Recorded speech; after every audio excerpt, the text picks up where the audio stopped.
Ses analizi. Hocam sesimle ilgili yapılacağınız yorumlar benim için çok önemli. Tabii ki ilhamla yapalım. Erkay yorgun yıllarım.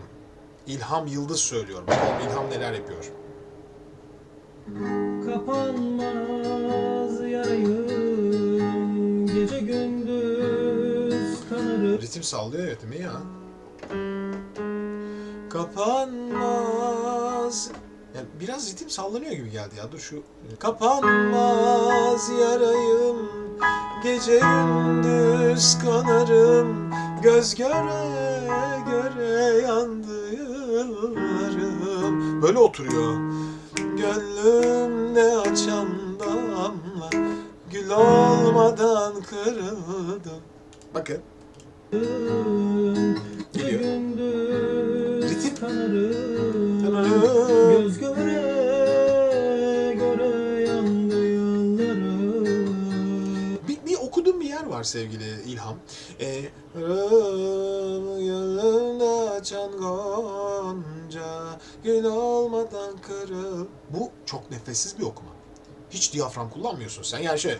Yanmaz yarayım gece. Yani şarkıcılık hani. Kapanmaz yarayım. Bak diyafram ve göğüs sesi. Gece gündüz kanarım. Göz göre göre yandı yıllarım. Gönlümde açan gonca. Gül olmadan kırıldım. Seninle serin bu yorgun yıllarım. Sen burada tutuyorsun ve bu şekilde okumaya devam edersen nefesin gelişmeyecek.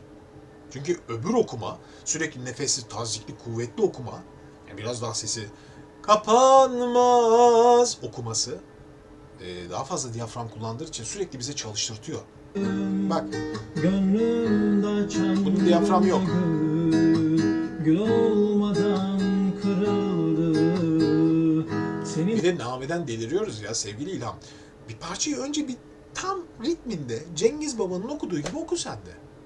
Önce bir ritmiyle oku. Sonra cambazlıkları yapın. Önce cambazlık yaptığınız zaman şarkının kendisi gidiyor. Ona dikkat edin.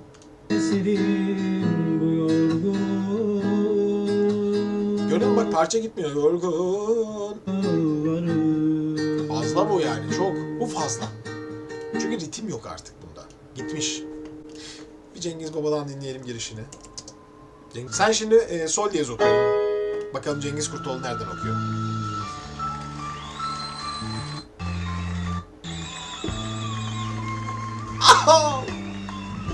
Böyle bir şey yok abi. Yani bir şimdi ya Cengiz Kurtoğlu olayı bambaşka bir şey ya. Ya bambaşka bir kapı açıyor şimdi. Çok derin. Yani Cengiz Kurtoğlu'nun analizini yapabileceğim mi şu an onu bile bilmiyorum. Yani böyle oturup kafa patlatmak lazım. Çünkü Cengiz Kurtoğlu ile ilgili şeyler söylemeye başladığınız zaman bir döneme de gidiyorsunuz. Yani çünkü yani Türkiye'nin bir başka dönemi yani taverna yılları. Taverna diye bir kültür. Nedir taverna kültürü? İşte zamanında İstanbul'da Sarıyer'de, İstinye'de, o Tarabya'da bilir misiniz bilmem. Yani İstanbul'da ben son dönemlerine yetiştim. Her bir sanatçının çıktığı yan yana yerler vardı. Yani acayip işte Sinan Özen çıkar, yanında Cengiz Kurtoğlu, onun yanında Nejat Alpler, işte Ümit Besen. Bunlar bir dönemin daha öncesinde kapsıyor. Ben 96'da İstanbul'a geldim. Çok daha önce de vardılar zaten. Hani yıllar, yıllar, yıllar, yıllar senindir. Şimdi okumada biz okumaya dönelim. Benim aklımda kalan Cengiz Kurtoğlu ile ilgili inanılmaz bir olay var. Şimdi sesi, şimdi şöyle, bu şarkı için değil mi? Mesela bu şarkı için bakalım atıyorum. Tona bakalım. Re diyoruz. Galiba bu ton.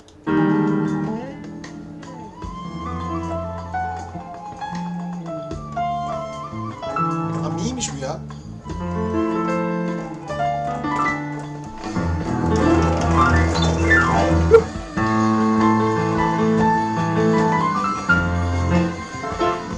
Şimdi Cengiz Kurtoğlu'nun Veya işte o dönemin okuma sesleri, yani taverna türü, bu tarz, artık buna ne isim verir? Bir dönem fantezi müzik dediler, bir dönem bir sürü de taverna dediler Allah dediler.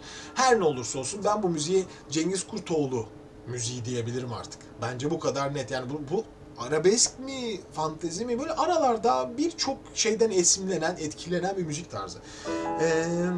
Duvardaki resminle avunur gönlüm. Şimdi duvardaki resminle avunur gönlüm. Daha dün yanımdaydın. Şimdi içine göğüs sesi katılmış. Hacimli şarkılar değil. Hiçbiri. Çok ilginç bir bölgesi var bütün şarkıların. Cengiz Kurtoğlu'nun olsun, Ümit Besen'de olsun, diğer şarkıcılarda.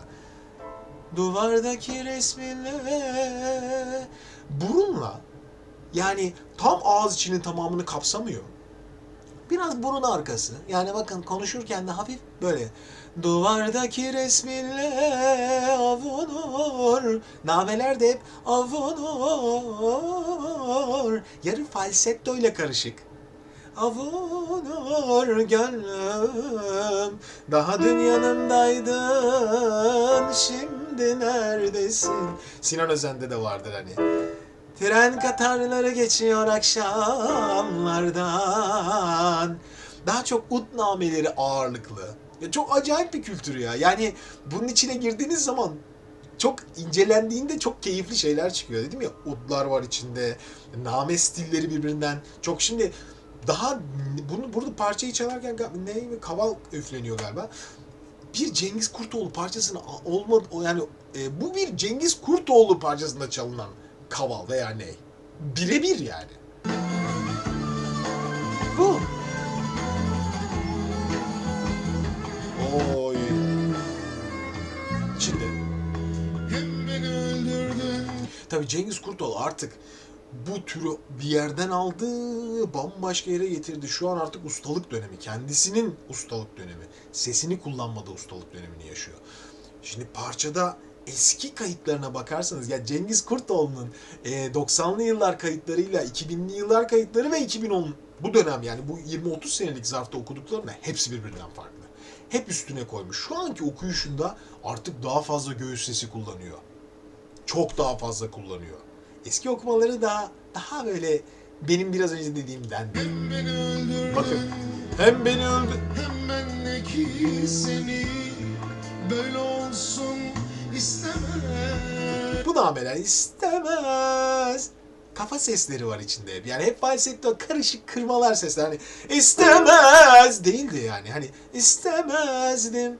Yani hep böyle nasıl diyeyim size ya? Naif delikanlı şarkılarıdır. Genelde Cengiz Kurtoğlu. Naif, böyle efendi, adam gibi. Hani öyle bir kültürün temsilcisi gibidir müziğin yapısı. Ve hani istemez gibi sert bir tavır değil. Daha naif. Ben mağlubum ama Tabii ses yorgun biraz. Yorgun yıllarım. sen ne kaybettin. Ben Biraz yorgunmuş o dönemde de. hayat sen de beni. Ama tabii ki okuyuşu ve artık okuma temposu o kadar yorumluyor ki. Hem beni öldürdün. Hem beni... Bakın sesler hem beni değil. Hem beni öldürdün. Hem bendeki... Naif. Yani bu tarz bir arabesk, bu tarz bir fantezi müzik yok. Bu Cengiz Kurtoğlu müziği. Ben öyle adlandırıyorum kendimi. Hem bendeki seni Baksanıza yani. böyle olsun istemezdim. Ben mağlubum ama Ay! mağlubum ama Ben mağlubum ama... Yine kafa sesleri. Hep kafa sesleri. sen ne kaybettin. Ben hayat sen de ben. Gidiyorum. Oh! Lanet olsun bana. Nameler hep çarpmalar, hep kafa sesiyle. Lanet olsun bana. Nefismiş ya. Hani o kadar geliştirmiş ki Lanet olsun bana. bu çarpma. Seni bu kadar çok, niye bu kadar sevdim? yaşıyor. Ha, what? Bir daha dön demiş. Bilmezmiş tertemiz duygularım. Geçti o Yani işte artık yorumculuğun zirvesi. duygularım. Geçti olsa Var yani o müthiş bir eda ama yani. Yani bu hani böyle nasıl diyeyim tam anlatamıyorum ama tahmin ediyorum siz fena anlıyorsunuz beni. Yani mahalledeki hani Çakı gibi efendi delikanlı, hani efendiliğini koruyan delikanlı. Bu tavır okumada hep mevcut. Hiç kavgacı değil. Hep naif gerekli. geçti Ve olsa bu duygularım kalpten. Neden yani şu müzik tam kalpten müzik. Fazlasıyla kalpten bir müzik. Öyle. kapanmaz. Falsettolar. Gece Kapanmaz. gündüz yanarım göz göre. Gönül yandı Müthiş ya. gündüz yanarım Çok kısık ama ses. Ses yorgun Cengiz abinin bu kayıtta. göz göre. Kısık. Göre yandı yıllarım. Ki şu an biliyorsunuz bayağı da kilo verdi. Tabii kilo şarkıcıya problem de yaşatıyor arkadaşlar. Çünkü kilo reflü yapıyor. Yani sesi kısan bir sürü şeye sizi hani sesinizi yok etmek için her şeyi kilo size veriyor. Şimdi çok daha iyi. Gönlümde açan gonca gül olmadan kırıldı. Tam pozisyona oturmuyor. Zaten dedim ya bir böyle burun arkası bir yer var genelde içeride. Senin eserin bu yorgun yıllarım. Oo, artık kendi içinde başka bir şey ya. Eserin Bu bu yor- yorgun yıllarım. Kapanmaz Yarayı yarayım. gece gündüz Göz yanarım. gezgele. Ay ay ay ay ay ay. Şov yapıyor. Gönlümde açan gonca gül olmadan. Galiba bu yorgun yıllarımda mıydı ya? Bunun bu parçanın kayıtlarında benim bir okuldan arkadaşım back vokal yapıyordu Cengiz Kurtoğlu'nun. Tam emin değilim. Bu olabilir. Kırıldı. Senin eserin bu yorgun yıl Yorgun yıl. kapanmaz. Helal olsun. Gece gündüz kanarım. Müthiş. Çok kısaca baktık. Cengiz Kurtoğlu'da daha yani böyle bir arşiv açarsınız. Name arşivi var onun da. Çok büyük bir name arşivi var. Bu ilk bizim yaptığımız Cengiz Kurtoğlu analizi olsun. İlk sesle ilgili fikirlerim olsun. Yarın öbür gün tekrar birçok daha yapabiliriz. Kendisine de selam sevgiler olsun. Yani bu bir türün yaratıcıları arkadaşlar. Gerçekten bir Selami Şahin, Cengiz Kurtoğlu, Ümit Besen, Nejat Alp çok severim. Yani işte bir türün, bu türün geliştiricisi oldular. Bu ne arabesk, ne fantezi, ne yani her şeyden beslenmiş başka bir yarı eğlenme, yarı içinde hüzün olan bir kültür. Kendileri daha iyi bilirler yaptıkları şeyi. Biz dışarıdan dinlediğimiz haliyle böyle algılıyoruz. Belki. Şimdi devam edelim.